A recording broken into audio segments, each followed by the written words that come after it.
Hello everybody, a new Tempest Rising demo dropped, and while the demo has come and gone, I did get a chance to grab some footage to make some videos while we wait for the next chance to play. Today I want to take a deep dive into Doctrines, and we're going to start with the GDF Doctrines in this video. Now, if you haven't been following Tempest Rising's development closely like I have, something to note is that Doctrines will be in the skirmish and multiplayer gameplay. In the single player gameplay, you'll simply get a doctrine point at the end of each mission, as well as some reset points which allow you to reset your spent doctrine points. This means with 11 missions per campaign, you'll end up with 11 out of 18 doctrines unlocked by the end. In skirmish, meanwhile, each doctrine will have a cost associated with it in credits and time. You'll simply click on over to the Doctrines tab here and select which doctrine you wish to unlock, spend some credits, maybe some intel as GDF, and then wait a while, probably somewhere between 90 and 180 seconds, though we don't know for sure yet. Let's jump right into the Doctrines. So here we see the Doctrine screen. It's laid out in 3 different branches. They are titled Comms, Mobility, and Intel, and this is basically a fairly accurate descriptor of what is included, though there's a lot more. So let's jump right into the first doctrine. Starting out in the branch, we have Boosted Comms, which boosts comm range by 50% for all comms providers and increases the range of marking weapons and effects. In case you didn't know, comms is a GDF effect which makes units move and fire 30% faster when in range of the comms provider. In the demo, we have this via the support beacon, which provides comms in a radius. And we also got to see a little bit of it on the Dynasty side of things if you manage to sneak your way into the air control tower, a building which provides comms passively as well.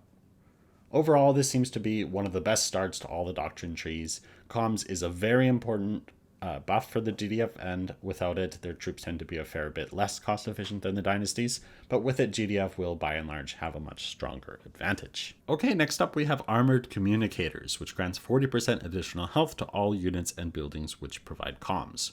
This is definitely a helpful doctrine. It'll keep your comms providers on the field, but it's probably just an incidental bonus as you proceed up through this branch, so very simple, let's get on. Manufacturing provides 50% extra HP to drones and makes them rebuild faster. Drones aren't exactly tanky to begin with, but having some more HP on them certainly helps.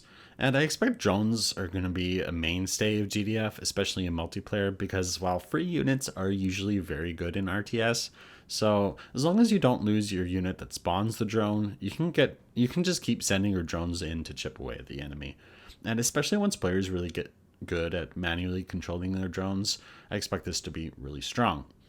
In addition to the standard drone operator, this doctrine couples quite well with the drone assassin specialist, the later tier drone mauler, and the drone control unit, the air unit. The latter, by the way, also happens to be a comms provider, which already got the benefits from the other upgrades in this branch, including the additional HP and the additional comms range.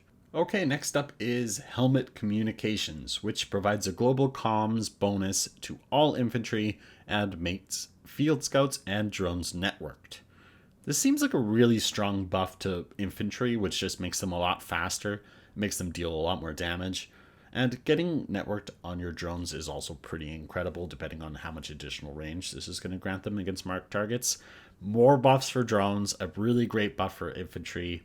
This just keeps getting better. EM Interference silences marked enemies, and oh boy does that sound strong.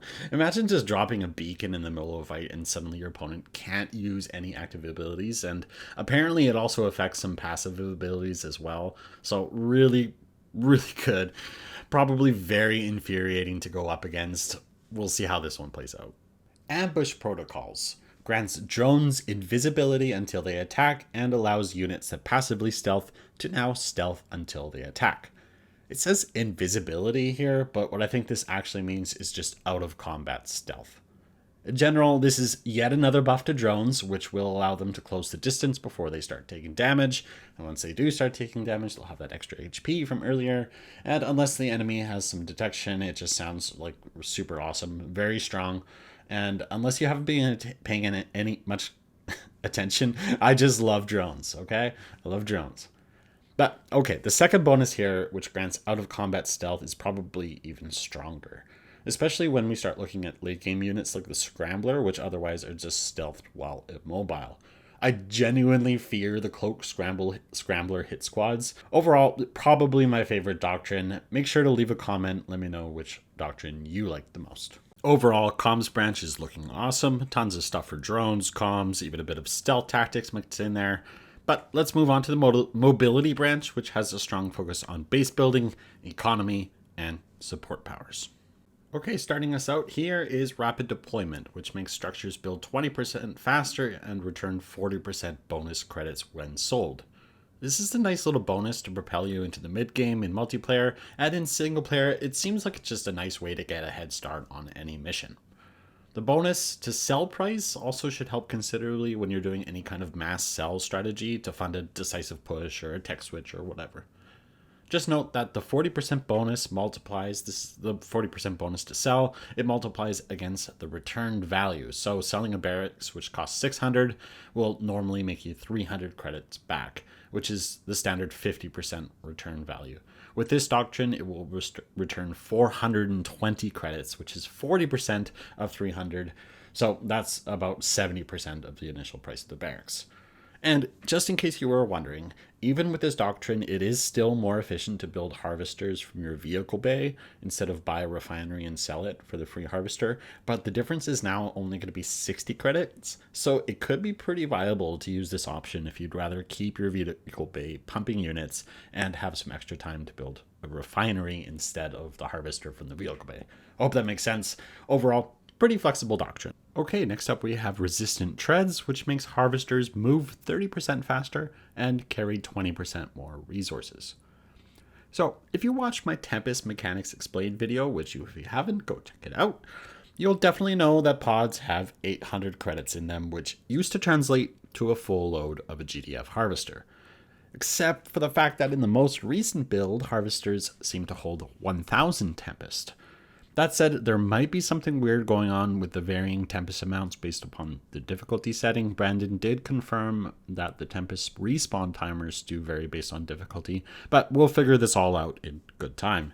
Nevertheless, with this upgrade, they now hold 1200 Tempest, and they'll take down a full pod of 800 and then proceed to grab 400 more Tempest from another pod before returning home. Crucially, this does mean that rather than nibble 200 extra Tempest off a full stage pod, when it goes there to top itself up before returning home, it'll shrink back down to a medium-sized pod, meaning that medium-sized pod, since it's had 400 taken away from it, will start growing again. More Tempest is obviously nice, but it's hard to say exactly what this will translate to in terms of additional credits per second. I didn't have enough time to measure this, but depending on the layout of the Tempest field and its current situation, this might end up being around a 10% boost to Tempest harvest rate. But we'll confirm all this, and hey, if this is the sort of nerdy stuff that you like, then you can expect it, so make sure to subscribe. Okay, next up we have an interesting one. This is Comms Rig Antenna. This makes the Comms Rig generate build radius. Overall, this makes the comms rig a much cheaper alternative to support beacons when you want to expand somewhere new on the map, say to pop down a refinery at a new field. Normally, GDF will either be moving their construction yard or planting a beacon to do this, but it's going to be very handy to make sure that you always have beacon available in case you need it for an engagement, since it marks, it adds comms, and yeah, it marks and comms, right? Maybe pop down a turret or something in the middle of the engagement as well. It's just generally a nice, useful doctrine here, and it synergizes well with what's coming up next to help you make sure you're keeping your beacon at the ready to take decisive engagements rather than for like mundane build radius concerns. So, triangulation. This makes support beacons last twice as long, reduces their intel costs, and increases its health pool. Now, support beacons usually last 20 seconds normally, so this means they'll last around 40 seconds, which is pretty huge. Normally they cost 20 intel, and this makes them cost 10 less, so at current numbers, halves the price. Their health pool isn't exactly fantastic to begin with, but okay, a bit of extra health is nice. If you get the last doctrine in this tree, which we'll talk about in a second, that your beacon is going to go down even your beacon cost rather is going to go down even more, and the cooldown for beacon will be 45 seconds instead of 60 seconds, which means unless your opponent kills your beacon, you'll pretty much always have a beacon available so long as you have intel. Again, dropping a beacon is going to be very scary for your opponent to attack your position, or it's going to let you break a position, so more beacons, more good. Right? Okay, it synergizes nicely as well with the previous doctrine, since you're now more likely to be using comms rigs to expand to new locations rather than needing to spend your beacons on build radius crap. So, hooray for synergy. Aircraft Ascendance. This gives a buff to aircraft ammo and reload speed. And while we did get a chance to fly around a handful of Peacekeepers in the demo, it's still not really enough to gauge how impactful this is. But it's certainly nice to be able to have your aircraft stick around longer and then return from the fight to the fight faster. So potentially quite solid here. Actually, the second bonus here, Tempest Airstrike gaining 2 additional jets. This is pretty strong too. At least based on the previous demo's airstrike, where it had 3 jets, this would amount to about a 66% increase in the payload of an airstrike, which is sort of intended as a base breaker support power and could also let your jets tank their way through a bit more anti-air. So maybe if 3 wouldn't have gotten through and shot down stuff, maybe 5 will let you crack through some Dynasty SAM sites or something. Overall, pretty cool doctrine. Finally, in this mobility branch, we have Logistic Networks, which decreases the cooldowns of all support powers by 25% and reduces their cost. It also makes your riot drop call in a second riot van with some troops. Overall, this is quite a nice capstone for this branch, which has already buffed our support powers quite considerably, and by the end of this branch, 3 out of 5 of our support powers are now buffed up, and we can call them in more often and cheaper. So overall, that was a really good branch with a lot of utility, and let's just move on to the Intel branch. Advanced Data Collection grants 1 Intel if marking expires on an enemy without it dying. Okay, now I'm not exactly sure how the Intel economy is going to play out yet, but this seems to be overall a fairly decent start to what is a pretty heavy Intel-focused branch. And in multiplayer, this should be a pretty nice boost to early game Intel generation. In general, along with the other Intel boosts in this branch, it's going to be a little bit difficult for me to gauge until we have the full game and we can really start sussing out just how important it's going to be to have these additional Intel bonuses.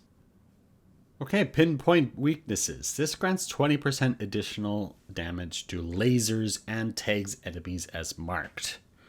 Lasers aren't exactly widespread in the GDF arsenal unless you're in campaign and take the laser drones equipment in the armory, which this synergizes really nice with and is kind of OP. The comms officer already has passive marking if the website is up to date with the current state of the game, so it's not gaining any extra marking for it here, just a damage boost really.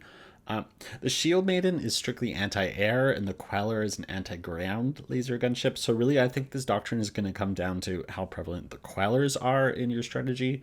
Overall, not really sure what I think about this. Definitely super strong in the campaign when combined with laser drones. Jury is still out there for multiplayer. We'll see. Next up is Efficient Intel, which reduces all intel costs by 10% and increases the duration of marking by 50%, which I believe is 10 seconds long, so this would make it, 15 seconds. Another boost to your intel economy, and the extra marking duration should also probably be helpful, which it basically allows you to generate intel, additional intel, basically if you would have killed a unit but you didn't, but the extra 5 seconds helps. But it also means that your networked units will get their range advantage against marked targets for longer before the marked effect expires. Virulent Scanners makes marked enemies attack 10% slower. Definitely nowhere near as strong as EM Interference, which silenced enemies, but certainly nice to have here. But generally, this seems like more of a pass-through doctrine that you just happen to get as you're proceeding up the branch. Let's move on. Investment Durability makes units and structures which cost intel listed here have 20% more HP. That's like a fair chunk of added health, and a lot of these, especially late game units, will certainly benefit from this. So currently, quite a bit of potential here. That said, fairly straightforward doctrine. Let's just move on. Regional networking is wow. Okay, you get extra damage and range for your networked units, but you also just straight up get intel when your own units die. This looks like just a solid solution to any issues with your intel economy, and the extra boost for networked units is for sure quite nice. A really strong intel boost and a very nice way to cap off the intel branch. That all said, again, it's really hard for me to assess the strength of investing so hard in intel economy when we still don't really have a good idea of how the intel economy is going to feel. And that, my friends, was my summary of the GDF Doctrines from the Tacticon demo build. I'm honestly super hyped to try all these out in experiment, and let me know in the comments which doctrine you like the most, or maybe which one you really didn't like. And by the way, I super love nerdy RTS stuff, and if that sounds like you, then just hit the subscribe button. Come along.